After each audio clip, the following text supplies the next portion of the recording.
Ang mga gawa ng mga apostol. Kabanata 41, halos iyong hikayatin ako. Ang kabanatang ito ay batay sa 25:13-27, 26. Nag-apela si Pablo kay Cesar, at walang ibang magawa si Festus kundi ipadala siya sa Roma. Ngunit lumipas ang ilang oras bago matagpuan ang isang angkop na barko, at habang ang ibang mga bilanggo ay ipapadalang kasama ni Pablo, ang pagsasaalang-alang sa kanilang mga kaso ay nagdulot din ng pagkaantala. Nagbigay ito kay Pablo ng pagkakataon na iharap ang mga dahilan ng kanyang pananampalataya sa harap ng mga pangunahing tao ng Caesarea, at gayon din kay Haring Agrippa II, ang huli sa mga Herodes. Pagkalipas ng ilang araw, si Haring Agrippa at si Bernice ay pumunta sa Caesarea upang batiin si Festus.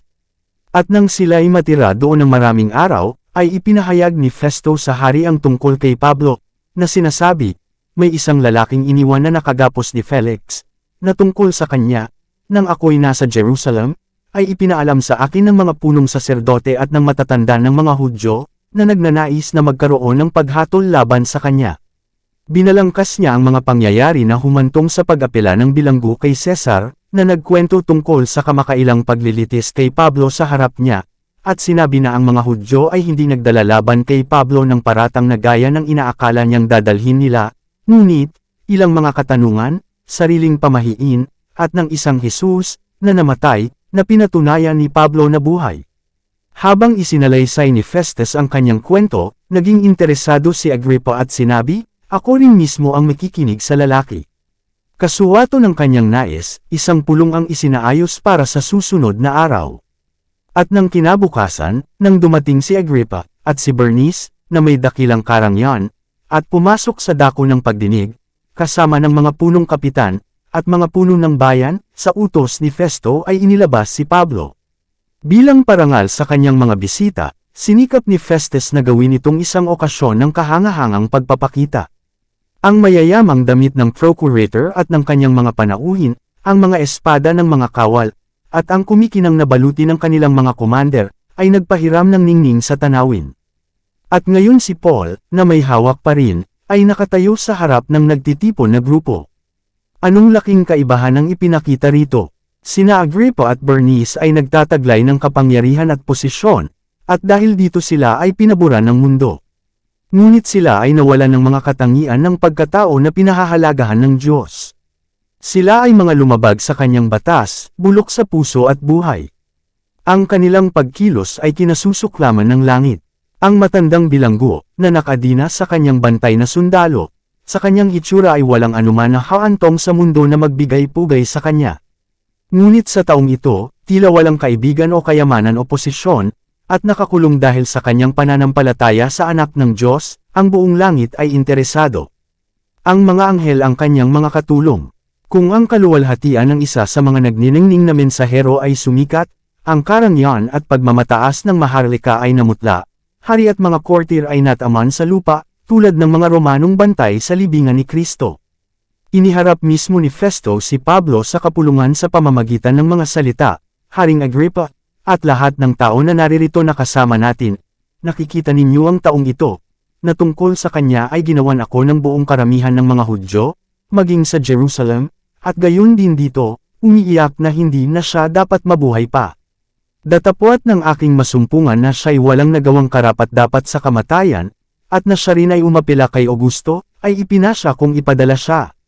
Na tungkol sa kanya ay wala akong tiyak na bagay na maisusulat sa aking Panginoon. Kaya't iniharap ko siya sa harapan ninyo, at lalo na sa harap mo, o Haring Agrippa, upang, pagkatapos ng pagsusuri, ay magkaroon ako ng anumang maisusulat. Sapagkat tila sa akin ay hindi makatwiran na magpadala ng isang bilanggo, at hindi kung saan ipahiwatig ang mga krimen na inihain laban sa kanya. Binigyan na ngayon ni Haring Agrippa ng kalayaan si Pablo na magsalita para sa kanyang sarili. Ang apostol ay hindi nabalisa sa makikinang na pagpapakita o sa mataas na ranggo ng kanyang mga tagapakinig, dahil alam niya kung gaano kaliit ang halaga ng makamundong kayamanan at posisyon. Ang makalupang karangyan at kapangyarihan ay hindi makapagpapahina sa kanyang lakas ng loob o makawala sa kanyang pagpipigil sa sarili.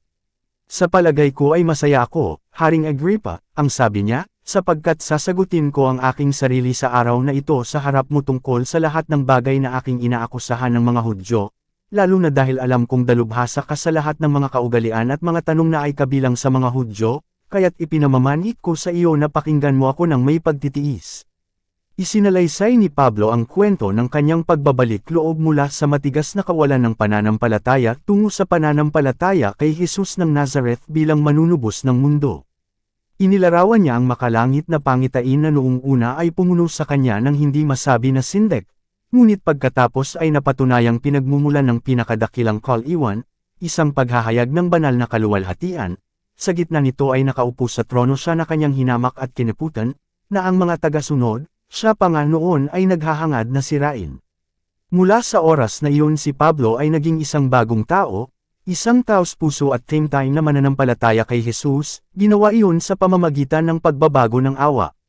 Nang may kailanawan at kapangyarihan ay binalangkas ni Pablo sa harap ni Agripa ang nangungunang mga pangyayari na nauugnay sa buhay ni Kristo sa lupa.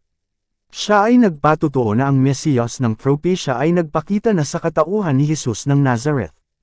Ipinakita niya kung paano ipinahayag ng mga kasulatan sa lumang tipan na ang Mesiyas ay lilito bilang isang tao sa gitna ng mga tao, at kung paano sa buhay ni Jesus ay natupad ang bawat detalye na binalangkas ni Moises at ng mga propeta.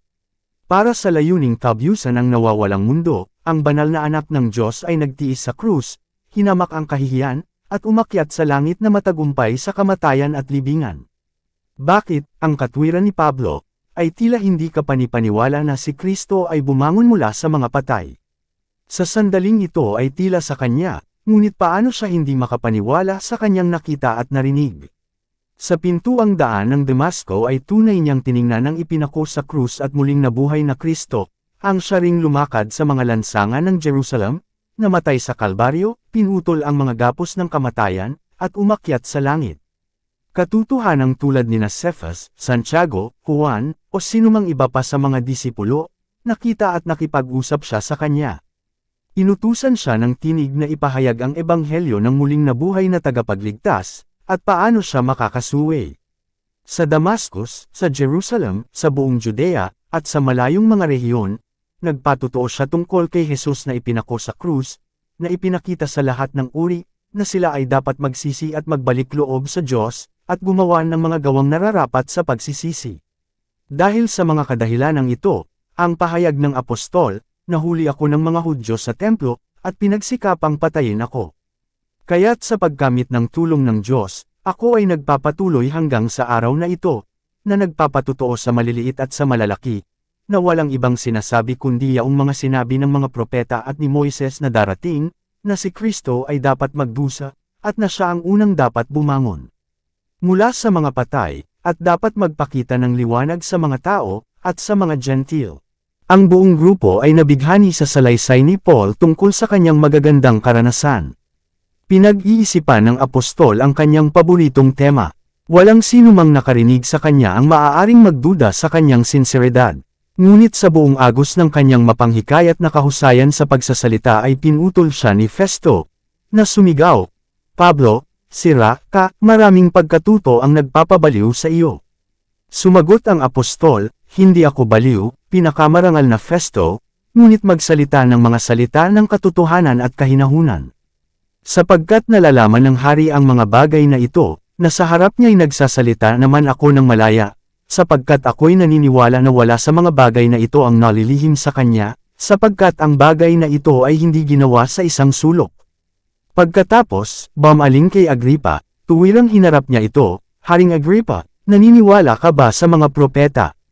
"Alam kong naniniwala ka." Lubhang naapektuhan, pansamantalang nawala sa paningin ni Agripa ang kanyang paligid at ang dignidad ng kanyang posisyon. Nababatid lamang ang mga katotohanang narinig niya, na nakikita lamang ang hamak na bilanggo na nakatayo sa harapan niya bilang embahador ng Diyos. Sinagot niya ng hindi sinasadya, "Halos hinihikayat mo akong maging Kristiyano." Same time na sumagot ang apostol, "Inanais ko sa Diyos, na hindi lamang ikaw, kundi gayon din ang lahat ng nakikinig sa akin sa araw na ito, ay maging halos, at sa kabuuan ay gaya ko," idinagdag, habang itinataas niya ang kanyang mga kamay na nakagapos, "Maliban sa mga ito, mga bono." Festo, Agrippa, at Bernice ay maaaring sa katarungan ay nagsuot ng mga tanikala na nakagapos sa apostol. Lahat ay nagkasala ng mabibigat na krimen. Ang mga nagkasalang ito ay narinig noong araw na iyon ang alok ng kaligtasan sa pamamagitan ng pangalan ni Kristo. Ang isa, hindi bababasa, ay halos nahikayat na tanggapin ang biyaya at pagpapatawad na iniaalok. Ngunit isinantabi ni Agrippa ang ipinagkaloob na awa, tinatanggihan niyang tanggapin ang krus ng isang ipinako na manunubos. Nasiyahan ang pag-uusisa ng hari, at, bumangon sa kanyang upuan, ipinahiwatig niya na tapos na ang pakikipanayam. Habang nagkakawatak-watak ang kapulungan, nag-usap sila sa isa't isa, na sinasabi, ang taong ito ay walang ginagawang karapat-dapat sa kamatayan o sa mga gapos. Bagaman si Agrippa ay isang Hudyo, hindi siya nahati sa matinding sigasig at bulag na pagtatangi ng mga pariso. Ang taong ito, ang sabi niya kay Festus, maaaring pinalaya, kung hindi siya umapila kay Caesar. Ngunit ang kaso ay isinangguni sa mas mataas na tribunal na iyon, at ito ay lampas na ngayon sa jurisdiction ni Festus o Agrippa. Dito nagtatapos ang Kabanata 41. Para updated ka sa susunod na kabanata, ay huwag kalimutang mag-subscribe, mag-follow at mag-share sa ating channel Renilab TV. Maraming salamat po.